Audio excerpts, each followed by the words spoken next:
All right, so to graph trig functions, I'll first start off with a blank slate to kind of explain some very, just very basic things about the sine function anyway, and then I'll get to your notes in 4.5, and I'll run through those real quick, and hopefully this explanation helps you understand how to do it.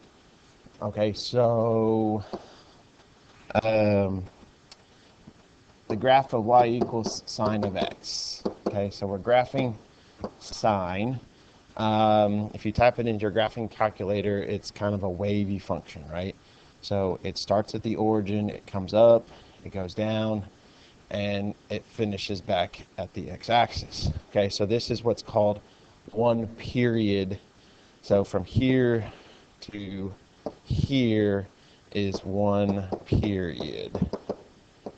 Okay, so it goes up and it goes down. Now, from here to here is what's known as amplitude.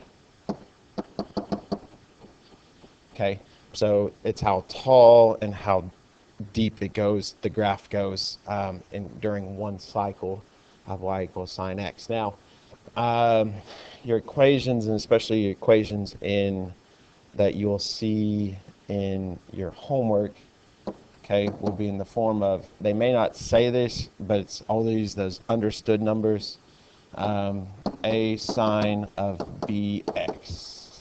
Okay, so a will be your amplitude, and then your b value will be used to find the period length of your graph. Okay, and to do that for sine, you have to take, because a normal sine, y equals sine of x, period length is 2 pi. Okay, so you have to take, for period length, I'll represent it by just the letter p. You take 2 pi divided by b, and this chart, this information right here is found in your book.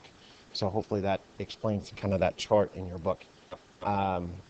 So like the first few, right, this b value is 1, so that's why it goes from 0 to 2 pi. And then when you start messing with this b value, it's when these values along this x-axis starts changing, and that's what's the confusing part of this stuff, is when it starts, these 4 points start changing, and then this graph starts moving left and right, up and down. Okay, so your notes. Okay, so in your notes, there's 4 graphs: y equals sine of x, y equals negative sine of x, 2 sine of x, and 3 sine of 1/2 x, right? So there's different equations that we're graphing. Okay, so the first one is y equals sine of x. Okay, so if you flip over, or if you remember from the other screen that I showed you, sine of x starts at the origin, starts right here. Okay, and what I told your class yesterday is there's 4 points. Okay, that sine of x will hit at various things. Okay, the first one is pi over 2. Second one's pi. Next one's 3 pi over 2, and then this is 2 pi. Right? If you look at it, it's just going up by half each time. Okay, so now y equals sine of x. If you look at it, okay, your amplitude, there is no number in front of sine of x. So your amplitude actually is 1. It's the understood one. So that's why you have these marks on the y-axis. So this is 1 and this is -1. So at pi over 2, sine goes up to your y equals 1. Okay, and then at pi it comes back to the x-axis, and then at 3 pi over 2 it comes down to -1, and then it goes back to 2. So once you have these 5 points, then you connect them kind of in a curvy fashion like that, and you graph y equals sine of x. So that's your graph. Okay, now y equals negative sine of x. Okay, so you come over here, right? Your 4 points, pi over 2, pi, 3 pi over 2, and 2 pi are still the same. So pi over 2, pi, 3 pi over 2, and 2 pi, right? Those are still all the same. Now, what's changed is this number in front, okay? Now it's a negative, okay? So we still start at the origin right here, and our amplitude is still 1 because it's -1. So our amplitude is -1, right? So instead of going up, it goes down.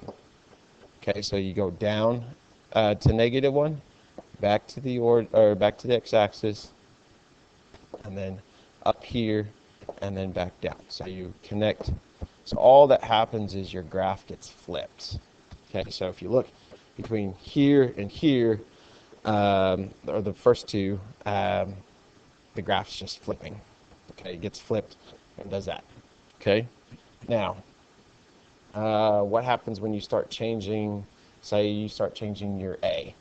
What happens to that graph? Okay, well, it's very simple. So this is 2, so your amplitude is 2, right? Your period length, there's no number with your x, so it's still 2 pi. Okay, so you come over here, you draw your graph, your 4 points still stay the same. So this is pi over 2, this is pi, this is 3 pi over 2, and this is 2 pi. Okay, so you start at the origin. Now, because your amplitude is 2, before we went up 1 and down 1, but now since it's 2, we go up 2 and back to the x-axis and down 2 at 3 pi over 2, and then back here. So basically, when the number is in front of the trig function, that number tells you how tall or how short to go. It just makes your graph taller and deeper. Okay? Now, what happens when you start adding that and a number with your x? And this is probably, by far, probably starts getting where it gets a little confusing. Okay? So if just looking at this one right here, your amplitude is 3, right? So that means here I'm going to go up 3 and down 3. Okay, so I know, the graph's getting taller. Now there's a number with your x. Now when you do that, your period, I didn't ever write this because your period, like in here, your period is always still 2 pi over 1, which is still 2 pi. Okay? Your period length, so that means where you started, it goes up, it goes down through one full cycle, and then it comes back to where you're going to go back up again, right? So you go back up and down and back. Okay, now this time, because there's a 1/2, I'm going to take 2 pi and I'm going to divide it by half. So if you use your calculator, 2 divided by 1/2 is actually 4. So it's 4 pi. Okay, so what does that mean? Well, 4, like with this number, 2 pi, I took 2 pi divided by 4 because there's 4 points, and that's how I got pi over 2. So that's how I knew each line was going up by a pi over 2. So now I'm going to take 4 pi and divide it by 4, and each one will go up by pi. So that means each mark will go up by pi. So basically, when you start adding numbers in this, it's either going to make your graph longer or shorter if you graphed it in the whole grand scheme of things. So 3 pi and 4 pi. So it's really long. Okay. And then the amplitude. So I'm going to go up 3 and down 3. So I start at the origin. At pi, I go up 3. And then at 2 pi, I come back to the x-axis. At 3 pi, I come down. And then at 4 pi, I come there. So then my graph looks something like that. Okay.